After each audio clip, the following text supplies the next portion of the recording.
वंदे मातरम। जय हिंद दोस्तों। इस समय हम सुन रहे हैं, आप लोग भी काफ़ी दिन से, हमारा भारत देश 2047 तक विश्व का सबसे पावरफुल देश बन जाएगा, जो कि भाई साहब आप लोगों को पता नहीं है। हम लोगों के आवाज़ को दबाने के लिए, हमें शांत रखने के लिए ये भारतीय सरकार, ये हमारे जो राजनेता हैं, इन लोगों ने रणनीति से, राजनीति से हमें शांत रखने के लिए ऐसे ऐसे हमें सपने दिखाते हैं। आप सपना देख रहे हैं, सोएं, सपना देखे उठें, भारत देश विश्व का सबसे पावरफुल देश हो गया। इतना आसान नहीं है, इतना आसान नहीं है भारत देश को विश्व का पावरफुल देश बनाने के लिए।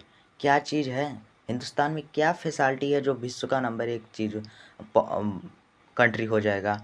न एजुकेशन सिस्टम सही है, न मेडिकल सिस्टम सही है, न एग्रीकल्चर सिस्टम सही है, न भौगोलिक सिस्टम सही है, कुछ भी सिस्टम सही नहीं है।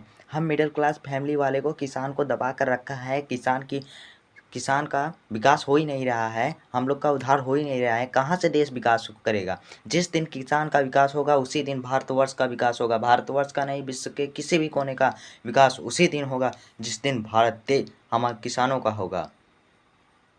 आप इतिहास उठाकर देख लीजिए, जिस दिन किसान आगे बढ़े हैं उसी दिन देश भी आगे बढ़ चुका है। और देश को आगे बढ़ाने के लिए बहुत कुछ नहीं करना है। ये भ्रष्टाचारी नेताओं से शर्म करके कुछ शर्म करें।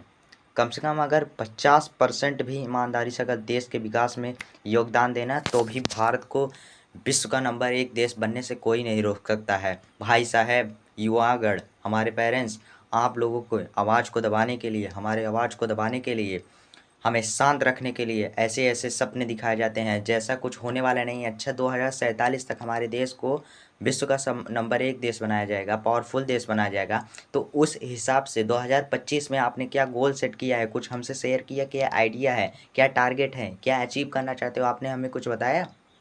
हम भारत हैं, हम नागरिक हैं, भारतीय हैं हम, हमें हक होता है। आप लोग क्या कर रहे हो? हमने ही आपको गद्दी पर बैठाया है, हमने ही आपको राजा बनाया है। आप राजा पैदा नहीं हुए थे, आप खुद से राजा नहीं बने हो, हमने चुना है आपको, एक सक्षम नेता बनाया है। किसी की बाप की जागीर नहीं है, कोई भी जाकर बैठ जाता है। मेहनत संघर्ष करना पड़ता है, उसके लिए हम लोगों का सपोर्ट चाहता है। भारत देश को, भारतवासियों को अगर महान बनाना है, आगे ले जाना है, मेरे साथ क्रांतिकारी दल के साथ सपोर्ट कीजिए। आगे देश को ले जाने के लिए अपनी आवाज़ को उठाइए। इन लोगों के साथ शांत रहने से कोई आवश्यकता नहीं है, कोई फ़ायदा नहीं। आपकी आवाज़ को दबाया जा रहा है। वंदे मातरम।